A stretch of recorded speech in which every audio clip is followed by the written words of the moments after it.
భగవద్బంధువులారా శుభోదయం.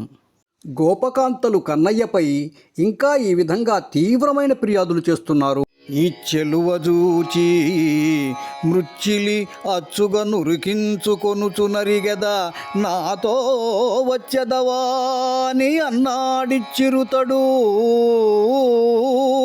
సుదతి చిత్రం విట్టిది గలదే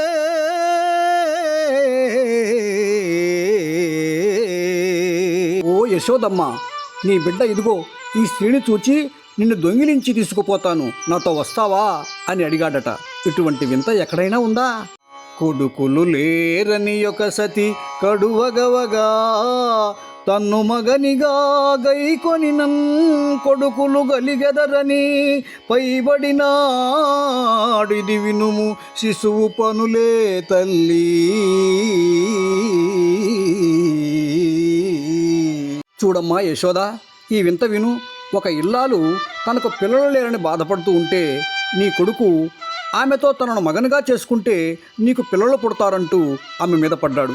ఇటువంటి పనులు పిల్లలు చేసేవేనా తల్లి? మగువా నీ కొమరుడు మా మగవారటు ఓవజూచి మంతనమునకు తగజీరి పొందునడిగెనో జగముల మున్నిట్టి శిశువు చదువంబడనే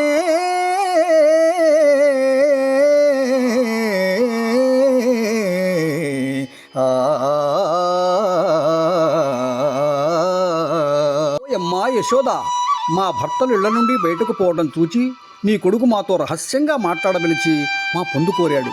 ఏ లోకంలోనైనా పూర్వం ఇలాంటి బిడ్డ ఉన్నట్లు తెలుసా మనకు?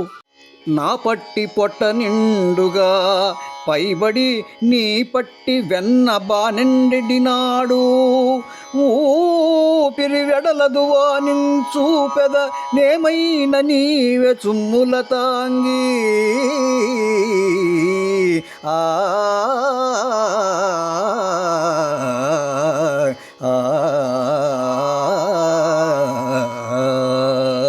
ఓ యశోదమ్మ తల్లి, నీ కొడుకు నా కొడుకు పొట్ట నిండిపోయేలా బానడు వెన్నముద్ద తినిపించాడు. నా బిడ్డకు ఊపిరాటం లేదు. ఏమైనా జరిగితే నీదే బాధ్యత వహించాలి సుమా. ఇంకా గోపకాంతలు ఇలా ఫిర్యాదులు చేస్తున్నారు.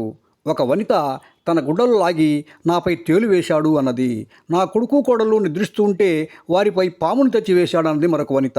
ఇంకొక వనిత నా బిడ్డ నిద్రపోతే అతని జుట్టును దూడతోకతో ముడివేసి దూడను తోలాడమ్మా అని వాపోయింది. ఎంత రాచబిడ్డడైతే మాత్రం ఇలాంటి పనులు తగునా అని యశోదమ్మను నిలదీస్తున్నారు.